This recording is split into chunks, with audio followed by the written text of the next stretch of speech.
नीरज जी, आइए सत्संग की शुरुआत करते हैं और सत्संग के लिए इनवाइट करते हैं सबीरा कोचर आंटी को। आंटी आप प्लीज हैं और गुरु जी का सत्संग शेयर करें। गुरु जी को प्रणाम, सारी संगत को नमस्कार। गुरु जी महाराज को प्रणाम करते हुए मैं आज की अपनी ब्लेसिंग्स लेने के लिए यहाँ उपस्थित हूँ। मैं बहुत शुक्रगुजार हूँ मैनेजमेंट का मुझे ये अवसर प्रदान करने के लिए। जैसे गुरु जी कहा करते थे, शुरू तो सुनाओ, तो मैं उस दिन को याद करते हुए जब मेरा पहली बार गुरु जी से सामना हुआ और गुरु जी के चरनी लगने का मौका मिला, सुनने में पहले ही आ गया था कि कोई बाबा आए हैं, क्योर करते हैं। हमें विश्वास नहीं हुआ और गुरुजी ने बुलावा भेजना शुरू कर दिया था। फिर भी कुछ टाइम लगा हमें वहां पहुंचने के लिए। ये उस जमाने की बात है जब कोई बड़े मंदिर की या किसी दूसरे मंदिर की स्थापना नहीं हुई थी और गुरुजी अपने डेरे से जालंधर से दिल्ली आए हुए थे लोगों का कल्याण करने के लिए। जब हम वहां पहुंचे तो हमें बताया गया कि जो जहां बैठा है वहीं बैठा रहे। गुरुजी अपने आप आएंगे और अपने आप बात करेंगे। आपको ना कुछ पूछना है, ना कुछ बोलना है और ना ही आपके इर्द गिर्द जो बैठे हैं उनसे ही बात करनी है। जब पहली बार गुरुजी को देखा, क्योंकि उस समय स्वरूप सिर्फ मैंने जालंधर मंदिर में देखा था बाद में, और पहले कोई स्वरूप ऐसे नहीं थे गुरुजी की, इतनी मनता भी नहीं थी। तो जब गुरुजी सामने आए तो एक उनका ऑरा था जो आप एक रूहानियत कह सकते हैं, वो डिफरेंट थे। He was different than anything one had perceived. मन में जो सोचा था उस तरीके से नहीं थे वो। और जब वो चल के आपके आगे से पास भी अगर कर जाते थे तो एक बहुत स्ट्रॉन्ग उनके बीन में से एक फ्रेग्रेंस इमिट होती थी, जो गुरुजी ने बाद में बताया कि ये मेरे युगों युगों के तप से ये फ्रेग्रेंस निकलती है और ये मेरा प्रसाद है। दो जने साथ बैठे होंगे, एक को आएगी दूसरे को नहीं आएगी।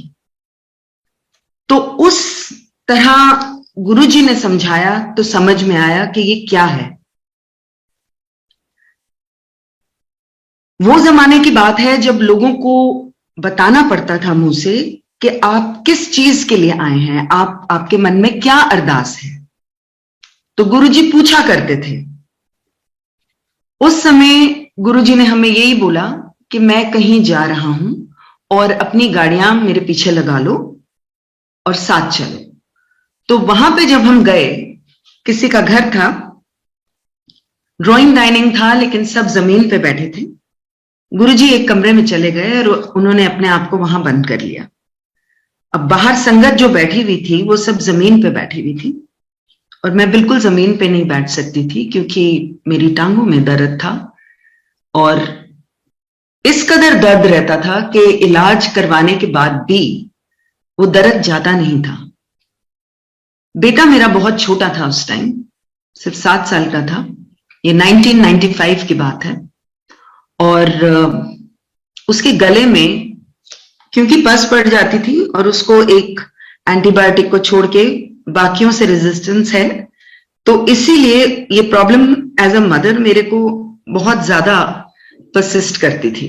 हर महीने बुखार आता था, बहुत तेज चढ़ जाता था। जब मैंने सुना कि यहाँ हार्ट और कैंसर ठीक हो रहे हैं तो मन में ये अरदास लेके मैं उनके पास आई थी। गुरुजी कमरे से निकले, सीधा मेरी तरफ आए और इशारा करके खड़े होने को बोला। मुझे नहीं पता कि मैं कब थक के बैठ गई और हड़बड़ा के मैं खड़ी हुई। मुझे पूछा उन्होंने पंजाबी में, मुझे कहते हैं 10। मैंने कहा जी मेरा मुंडा। कहते हैं उसकी छोड़, अपनी बता तुझे क्या प्रॉब्लम है। मैंने कहा जी मेरी टांगें बहुत दर्द करती हैं। उन्होंने बोला यहाँ इतनी देर तू बैठी रही, तुझे दर्द हुई? फिर मुझे एकदम रियलाइज हुआ कि मैं कब थक के बैठ गई, मुझे खुद को नहीं पता था। और मेरी टांगों में कोई दर्द नहीं था। उन्होंने बोला आज के बाद नहीं होगा। और आज 2023 चल रहा है, कोई मेडिकेशन नहीं, कोई कुछ नहीं, जबकि सारे इलाज मैं करवा चुकी थी और कोई राहत नहीं मिलती थी। फिर उन्होंने बोला मुंडे दा दस। मैंने सिर्फ इतना बोला जी गला खराब रहता है। उन्होंने बोला इसको सोने का ओम पिला दे और घर में चावल बनाना और खाना बंद कर दो। दो बातें मेरे दिमाग में उस टाइम दौड़ी। इतने छोटे बच्चे को एक गोल्ड चेन, तो आगे से उन्होंने मेरा माइंड रीड करके बोला पीले धागे में पहना दियो। फिर मैंने धीरे से टिपटो करके उनके कान में बोला, मैंने कहा जी जॉइंट फैमिली है, मतलब मैं तो मान लूंगी लेकिन बाकी कैसे चावल मना कर दूं बाकियों को? तो उन्होंने बोला तू, तेरा घरवाला, तेरे दोनों बच्चे सारी उम्र ना चावल खाओगे ना बरतोगे। और ऐसा ही करते हैं हम। उस टाइम गुरुजी ने मुझे बहुत अलग अलग बख्शिशें दी, जिसका मुझे बिल्कुल यकीन नहीं था उस जमाने में। और ऐसा ही लगता था कि ये क्या भूल गए, और समझ भी नहीं आई कि हाउ कैन इट बी। मन में सिर्फ एक ही ख्याल आया कि ये कैसे हो सकता है। उन्होंने ब्लेस किया कि तेरा स्कूल है। मैंने कहा नहीं जी, आपको गलत फहमी है, मेरा कोई स्कूल वूल नहीं है, मेरी मदर स्कूल चलाती हैं और मैं कुछ नहीं करती। कहते नहीं, तेरा स्कूल है और मैंने देख लिया। और ब्लेसिंग्स वो देते चले गए, बोलते चले गए, और मैं सिर्फ सुनती रही कि ये जो भी बोल रहे हैं मेरी समझ में नहीं आ रहा। फिर उन्होंने एक बात बोली, गुरुआं दी गल पत्थर दी लकीर हुंदी है, स्कूल खुलेगा तो बहुत वधिया चलेगा, मैं वेख लिता तो तू वेखी। और फिर धीरे धीरे जब हमने स्टार्ट किया तब उन्होंने इंस्ट्रक्शंस और दिए। उनका मेन जो कहना था मुझे कि जब तेरी बेटी की शादी हो जाएगी तब तू गुड़गांव शिफ्ट कर जाइयो और वहां पे तू एजुकेशनल लैंड लेके शुरू करियो। तो तब की बात वो अब जाके सच और प्रकट हुई मेरे सामने, और आज उस स्कूल की शुरुआत हो चुकी है। मैं वो देख नहीं पा रही थी उस जमाने में, और उन्होंने मुझे एक लाइन बोली थी, गुरुआं नू कदी कॉन्ट्रडिक्ट नहीं करीदा। और मुझे पता था कि मैं उनको कॉन्ट्रडिक्ट कर रही हूं, मुझे ये भी पता था कि वो बोल रहे हैं कुछ, लेकिन मैं उस चीज को ग्रहण करने के लिए राजी नहीं थी, क्योंकि मुझे वो नहीं नजर आता था। लेकिन जैसे जैसे समय आगे गया और गुरुजी ने अपने पर्दे हटाने शुरू करे, तब समझ में आई कि ये एक साधारण इंसान नहीं। यहां जैसे गुरुजी ने कहा था, कुछ साइंटिफिक नहीं चल रहा। उनके अल्फाज थे, यहां कुछ साइंटिफिक नहीं चल रहा, इधर मेरी ब्लेसिंग्स चल रही होती हैं। और साथ में यह भी बोला था कि जब तुम मेरे पास आते हो, अपने जूते बाहर रख कर आते हो, तो वहीं अपने इंटेलिजेंस भी रख कर आया करो, क्योंकि इधर उसका कोई काम नहीं है। समझाने वाले भी वो हैं। धीरे धीरे जैसे जैसे वो समझाते चले गए, कभी कुछ चीज बता के, कभी दिखा के, तो वो गुरुजी ही ये कर सकते हैं। बेटा मेरा बिल्कुल ठीक रहने लगा और उसके बाद उसको कोई प्रॉब्लम नहीं हुई गले की। मेरी टांगें बिल्कुल ठीक थी। हम उनको थैंक यू बोलने के लिए उनके डेरे पे गए जलंधर, और वहां पे सभा नहीं लगती थी उस जमाने में। गुरुजी मंदिर के अंदर होते थे और सिर्फ उसको इजाजत मिलती थी जिसको गुरुजी कहते थे कि आने दो। एक सेवक थे वहां पे सिर्फ। जब हम वहां पहुंचे तो गुरुजी ने वापस जाने से मना करा दिल्ली, और यह हुक्म दिया कि अपनी बहन के घर चली जाओ लुधियाना और अगली सुबह दोबारा आना। तो जब हम बाहर निकल रहे थे तो हमने सेवक से पूछा, गुरुजी अपनी सीट पे कितने बजे आते हैं? तो उन्होंने बोला कि जी द्वार तो हम 10 बजे खोल देते हैं, 11 बजे तक गुरुजी अपनी सीट पे आ जाते हैं पाठ से उठकर। हम भी पहुंच गए 11 बजे। जब हम पहुंच गए तो वहां पे देखा कि कोई शब्द नहीं लगे हुए थे। टेप, उस जमाने का टेप चलते थे उस जमाने में, तो टेप रिकॉर्डर बंद था। मंदिर में एक भी जना नहीं था सिवाय उन सेवक के। और गुरुजी अपने सिंहासन पे पूरे अपने रोब्स पहन के विराजमान थे। मैं अंदर आई तो मुझसे इंग्लिश में बात करी उन्होंने और बोला, aunty you are late, what were you doing all this while, wait I will tell you. और उन्होंने फिर स्विच किया पंजाबी में। 2 आलू दे परौंठे खादे, 1 कटोरी दही दे नाल, अद्धा गिलास पानी पीता, टेबल ते रखिया। फिर तू टॉयलेट गई। तेरी भैन दे पिछे वाले कमरे विच तेरा काला सूटकेस पिया सी, तेनू तेरी कुड़ी दी ड्रेस पसंद नहीं आई, ओ तू चेंज करके उन्हों ऑरेंज ड्रेस पहनाई। फिर सारे कमरियां में जाके सबनों कलैक्ट किया, टेबल ते वापस आई, अद्धा गिलास जो पानी दा छड़िया सी तू उन्हों फिनिश किया, फिर टॉयलेट गई। पूरा 1 घंटा लेट आ रही है, गुरुआं नू वेट नहीं कराईदा। वो बोलते गए, मेरा मुंह खुलता चला गया और बहुत बहुत अचंबा हुआ, ये कौन है, इनको इतना कैसे पता। और उसके बाद उन्होंने और बताना शुरू करा। और उसके बाद उन्होंने फिर हमें बिठाया और ये बोला कि लंगर खा के जाना। एक थाल में गुरुजी खुद परोंठे लाए खूब सारे। मैंने देखा कि ये बहुत ज्यादा हैं और ये तो अगर हम सारे शेयर भी कर लेंगे, हम जो हमारी जो फैमिली गई थी, तो ये और तो खा ही नहीं पाएंगे। तो मैंने वो उठा के, काफी जो एक्स्ट्रा थे ये वेस्ट ना हो जाएं, मैंने उनको वापस पकड़ाना चाहा और बोला, excuse me but I have only 1। तो उन्होंने सारे मेरे हाथ से स्नैच करके जोर से थाल पे रखे और बोला, eat this, it is your medicine. और फिर उन्होंने महत्व समझाया लंगर प्रसाद और चाय प्रसाद का।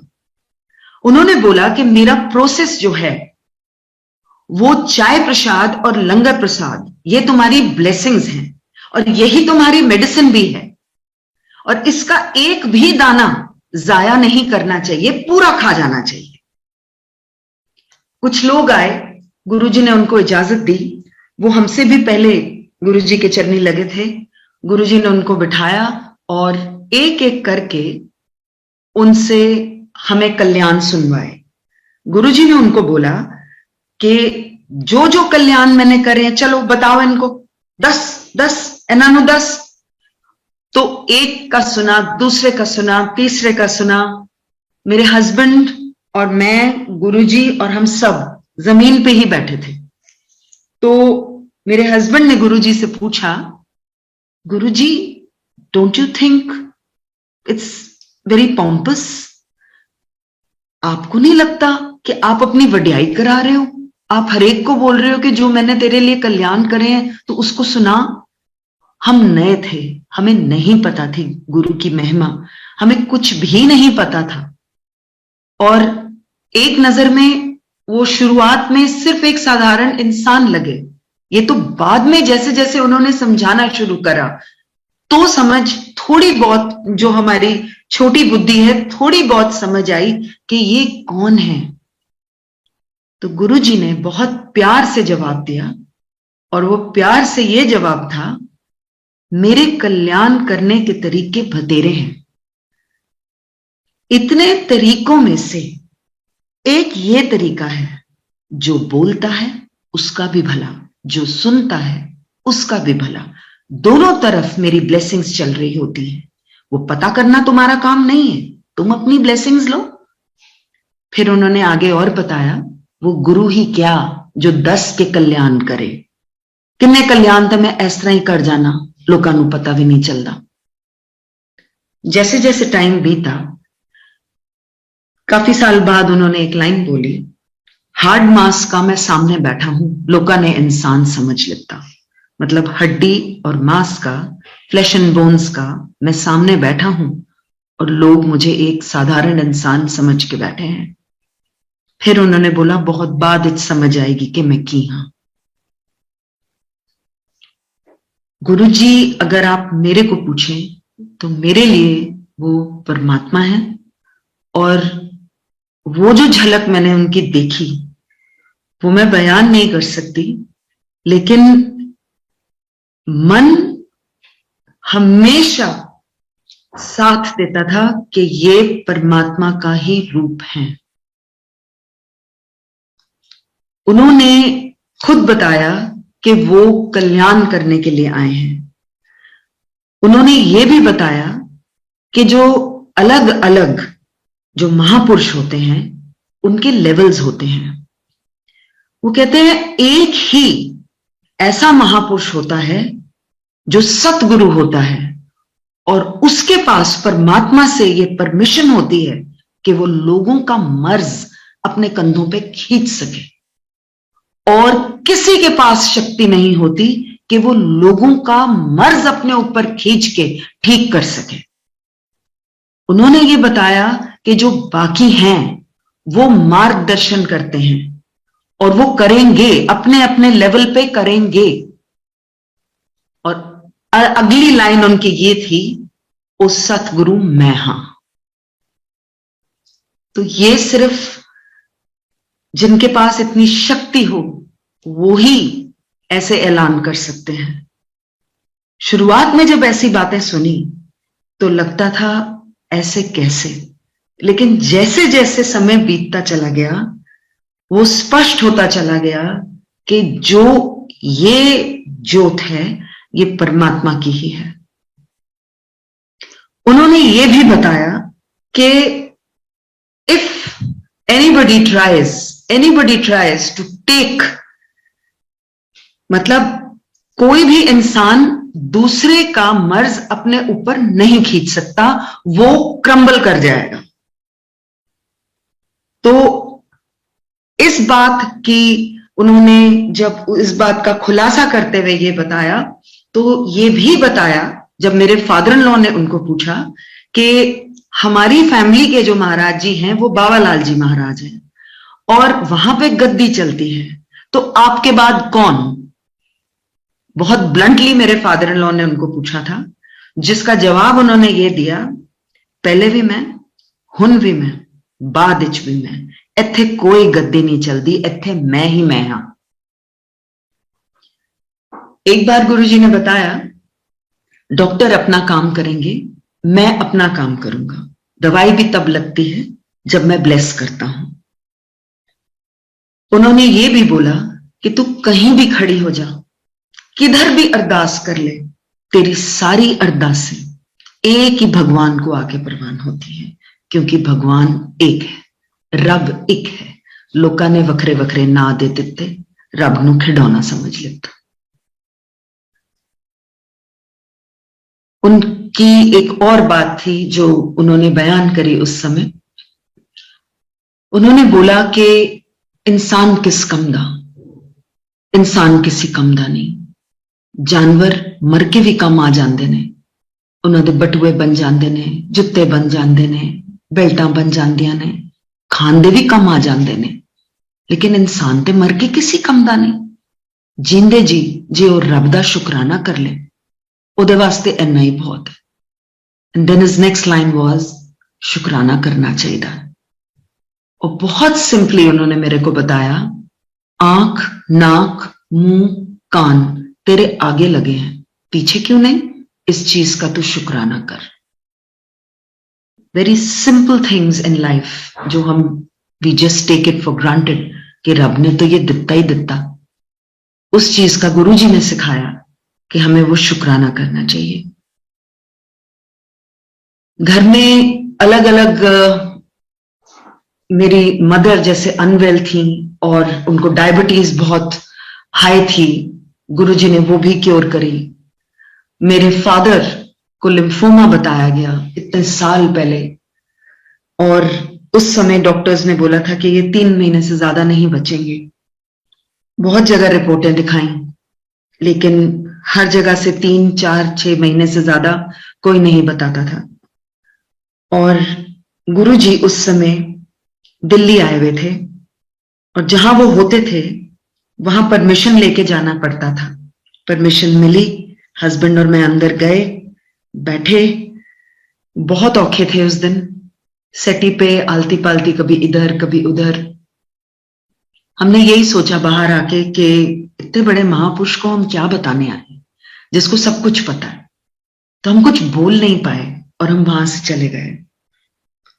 जब हम गए, हफ्ता बाद गुरुजी ने फोन करके बोला कि मैं कहीं जा रहा हूं किसी के घर ब्लेसिंग देने, और तुम दोनों भी मेरे साथ चलो। तो वहां जब हम गए, उस जमाने में मेरे फादर हॉस्पिटल में थे, तो हम पीछे जाके बैठ गए। गुरुजी ने बुलाया, अपने साथ बैठने को बोला, और उसके बाद मेरी तरफ देखा भी नहीं। मैंने यही सोचा कि अस्पताल के एक माहौल से निकल के हम आए हैं, ठीक है, यहां सब खुशी का माहौल है, होना भी चाहिए, लेकिन खुद का मन नहीं लग रहा था। एकदम से गुरुजी ने मेरी तरफ देखा और मुझे बोला, तेरे प्यो दा कैंसर ठीक कर देता है मैंने तो वो शब्द मुंह से भी नहीं निकाला था। अस्पताल में रिपोर्टें चेंज होनी शुरू हो गई। वो जो कैंसर नजर आता था वो गायब ही हो गया। उसके बाद मेरे फादर को एक दूसरे हॉस्पिटल में शिफ्ट किया गया, जहां पे उनकी मेमोरी फेल हो गई। वो अपने बीवी बच्चों को भी रिकॉग्नाइज नहीं कर पा रहे थे। गुरुजी के पास गए, उन्होंने बोला काले चने प्रवाह कर दो। जब चने प्रवाह हुए, मेरे फादर रिवाइव कर गए। आज तक 84 की उम्र में उनकी मेमोरी बहुत तेज है। गुरुजी कभी भी हाफ मेजर्स में ब्लेस नहीं करते। मैंने उनको पूछा था कि गुरुजी, मैंने सुना है कि आपसे मांगते नहीं हैं, तो मैं तो कभी अपनी मदर के लिए, कभी अपने फादर के लिए मैं मांगती ही रहती हूँ, कभी मेरी ये टांग ठीक कर दो। कहते ए मंगना नहीं होंदा, एदे वास्ते मैं हाँ। एंड देन ही एक्सप्लेन्ड कि अगर किसी मर्ज की वजह से ध्यान मर्ज में जा रहा है और भगवान में नहीं जा रहा है, तो पहले वो मर्ज को हटा देते हैं। वो मर्ज जब हट जाता है, आपकी दर्दें और आपकी तकलीफें जब हट जाती हैं, और तब आप अलाइन अपने आप को कर सकते हैं भगवान का शुक्राना करने के लिए। अपने लिए उन्होंने यही बोला कि मेरे साथ डायरेक्ट कनेक्शन रखो। इसे जो मेरी तरफ एक कदम लेता है, मैं उसकी तरफ 100 कदम चल के आता हूं।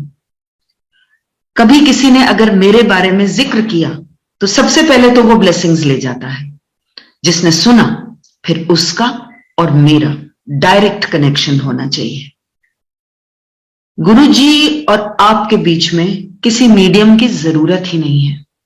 आपको जो बात करनी है, आप मन में गुरुजी से डायरेक्टली कर सकते हैं, ऐसा गुरुजी ने बताया। गुरु के साथ कनेक्ट होने के लिए कोई भी ना इंसान जरूरी है बीच में, ना किसी तरीके का आपका कोई भी अलग अलग तरीके से कुछ भी जरूरी नहीं है। ये सब आपके मन के भाव हैं। उनका प्रोसेस जो उन्होंने बताया, वो आज भी हम फॉलो करते हैं। चाय प्रसाद, लंगर प्रसाद, एंड जहां पे भी गुरु का स्थान लगता है, वहां रोशनी होनी चाहिए, ऐसा गुरुजी ने बताया। रोशन जगह में बैठना चाहिए, अंधेरे में नहीं। क्योंकि उनका जो प्रोसेस है, जिस चीज को उन्होंने प्रोसेस बोला, वो प्रोसेस उन्होंने ही बताया कि कैसे करना है। उसके बियॉन्ड आपकी अपनी श्रद्धा है कि आप कैसे उनसे जुड़ते हैं, आप कैसे उनसे प्रेयर करते हैं। बिन मांगे उन्होंने बहुत कुछ बख्शा, बहुत कुछ, और मैं शुक्राना करते नहीं थकूंगी। ये जिंदगी भी काफी नहीं है उनका शुक्राना करने के लिए। मेरा बेटा गाड़ी में हमें बोल रहा था कि मैं अब MBA करूंगा और मैं पापा का बिजनेस ज्वाइन करूंगा। एक मेल चाइल्ड था पूरी फैमिली में, तो भी ऑटोमेटिकली थॉट के ये तो यही करेगा। हम अंदर गए गुरुजी के पास, मत्था टेका उसने गुरुजी के आगे। गुरुजी ने कुछ नहीं पूछा उसको, लेकिन इतना बोला, MBA not for you, you do law. और फिर मेरे को देखा और मेरे को बोले कि एनु में बहुत टॉप द लॉयर बनाना है। मेरे बेटे ने वो बात कबूल करी और उसने वो पढ़ाई चालू करी। कुछ टाइम बाद उसने मुझे ये बोला कि मुझे बहुत मुश्किल लग रहा है ये, आप गुरुजी को जाके बोलिए कि कुछ और मुझे बख्श दें। तो उसको मैंने यही समझाया कि एज अ मदर मैं आपको नहीं बोलूंगी कि आप गुरु को अपना हुक्म पलटने के लिए बोलें। जो उन्होंने सोचा, दूर का सोच के आपके लिए कुछ डेफिनेटली उन्होंने सोच के दिया है। कितने लोग आते हैं गुरुजी के पास, गुरुजी से कुछ पूछते हैं तो आगे से गुरुजी उनको कई बारी तो डांट देते थे, मैं कोई ज्योतिषिया, और वो नहीं बताते, आपको उन्होंने खुद बताया, तो आपको नहीं ऐसे बोलना चाहिए। कुछ टाइम बाद उसी दिन फोन आया कि कुछ संगत मेरे साथ कहीं जा रही है, तुम्हारी फैमिली आ जाओ फटाफट। हम लोग जब पहुंचे वहां तो बाकी सब गाड़ी पार्क कर रहे थे, गुरुजी के साथ मैं और मेरा बेटा हम आगे आगे चलने लगे। एक लिफ्ट आई, लिफ्ट में जैसे दरवाजा बंद हुआ, गुरुजी मेरे बेटे को देख के कहते हैं, तेनू तो मैं वकील बना के छड़ना, लेटर और sooner. And then again he looked at me and he said, Sabina इनू 2 साल बड़े मुश्किल लगनगे, उस तो बाद यदि टोर देखी, इनू मैं बड़ा टॉप द वकील बनाना है। और बहुत खुश होके बोले। आज मेरा बेटा वकील है और आज वो ये महसूस करता है कि जो गुरु ने उसके लिए चूज किया सबसे बेस्ट। वो ये कहता है कि उसकी और एबिलिटी किसी चीज में हो ही नहीं सकती थी। तो वो गुरु ही है जिसने इतना सोचा, सबके लिए सोचा, घर में हर एक के लिए सोचा। और सबसे एक अलग बात यह थी कि गुरु जी का कोई भी कभी भी फेवरेट नहीं होता था, कभी भी नहीं। हर एक का एक समय होता था, जिस समय वो जिसका कल्याण कर रहे होते थे, उस इंसान को शायद यही लगता होगा कि मैं ही मैं हूं, लेकिन नहीं, गुरु के लिए सब बराबर है। आज का आया, 10 साल पहले का आया, 20 साल पहले का आया, गुरु के दरबार में सब बराबर। कोई भी इतना पास या इतना दूर नहीं। पास उतने हो आप गुरु के जितना आप अपने आप को समझते हो कि हम इतने पास हैं। तो वो आपके अपने श्रद्धा भरे भाव हैं। गुरुजी इज बियॉन्ड वर्ड्स। उनको अल्फाजों में एक समेशन देना, एक समराइज करना, ये किसी भी इंसान के मेरे ख्याल से बस में नहीं।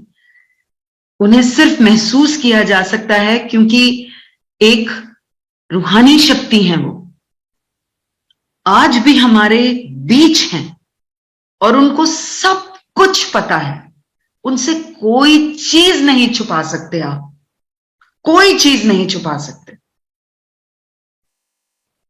आप जहां जुड़े हैं बिल्कुल सही जुड़े, बिल्कुल सही, और बिल्कुल एक बहुत महफूज जगह जुड़े हैं आप। गुरुजी से ज्यादा मुझे अगर पूछा जाए तो मेरे लिए और कोई परमात्मा नहीं, गुरुजी को छोड़ के।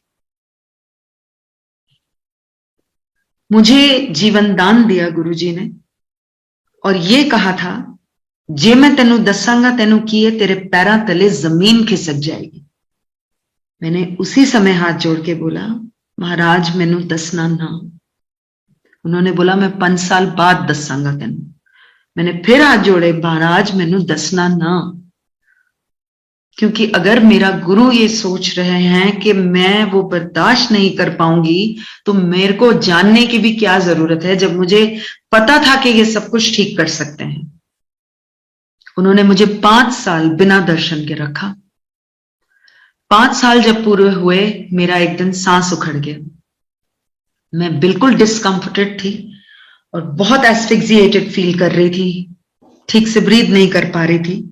मेरी मदर इन लॉ की डेथ हो चुकी थी, मेरे हस्बैंड दुकान पे थे और मेरी मदर कहीं बाहर होंगी। मैंने सिर्फ फोन करके दोनों को इतना ही मैं बोल पाई, कांट ब्रीथ।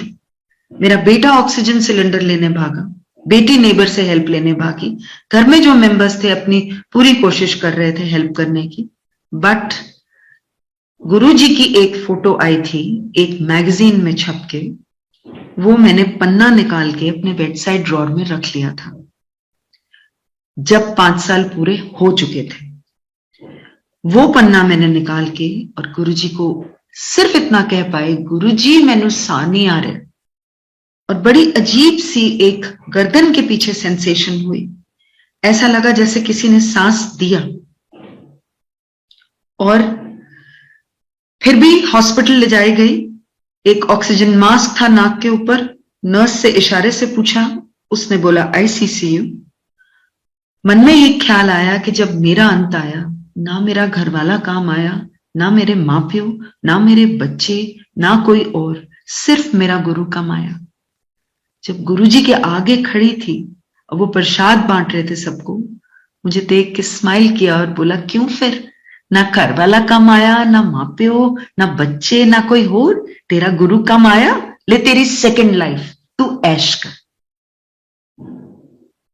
एक डॉक्टर साहब आए, वो गुरुजी के चरनी लगे और गुरुजी ने उनको मेरी तरफ इशारा करके बोला मर चली सी, मैं बचाया है। और मुझे बाद में बताया गया कुछ काम ऐसे होते हैं मैं पास या सामने रख के नहीं कर सकता, ताई तेनू दूर भेज दिता सी। ही सेड मैं इंसान की जोनी में हूं और मेरी अपनी एक मर्यादा है और उस मर्यादा का उल्लंघन मैं नहीं कर पाता अगर तू सामने रहती। सो ही सेंट मी अवे, और हुक्म ये था सिवाय हस्बैंड के किसी और को नहीं कुछ बताना, नहीं कुछ बोलना, बच्चों को भी नहीं बताना। गुरुजी के अपने अपने अलग अलग तरीके हैं।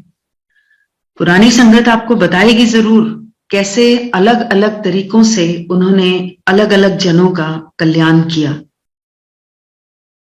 और आज भी वो कर रहे हैं और हरेक के साथ हैं। आपको सिर्फ उनको याद करना है, उनको प्यार करना है। जो उनके अल्फाज थे, रब कोलों डरो ना, रब नू प्यार करो। तो डरो ना का ये मतलब नहीं है कि कुछ गलत करो तो भी डरो ना। उनका ये मतलब था कि भगवान के ऊपर आस्था और श्रद्धा रखिए, भगवान को प्यार से पूजिए। आज भी गुरुजी हरेक संगत के साथ हैं, चाहे उनकी आस्था उनमें हो या ना हो, उनके लिए सब इंसान बराबर हैं और उनका सिर्फ वन वे है, वो दे रहे हैं, हम सिर्फ कृपा के पात्र हैं, हम ले रहे हैं। आप सबको शुभकामनाएं और आप सबको हेल्थ भगवान बख्शे। जय गुरुजी महाराज।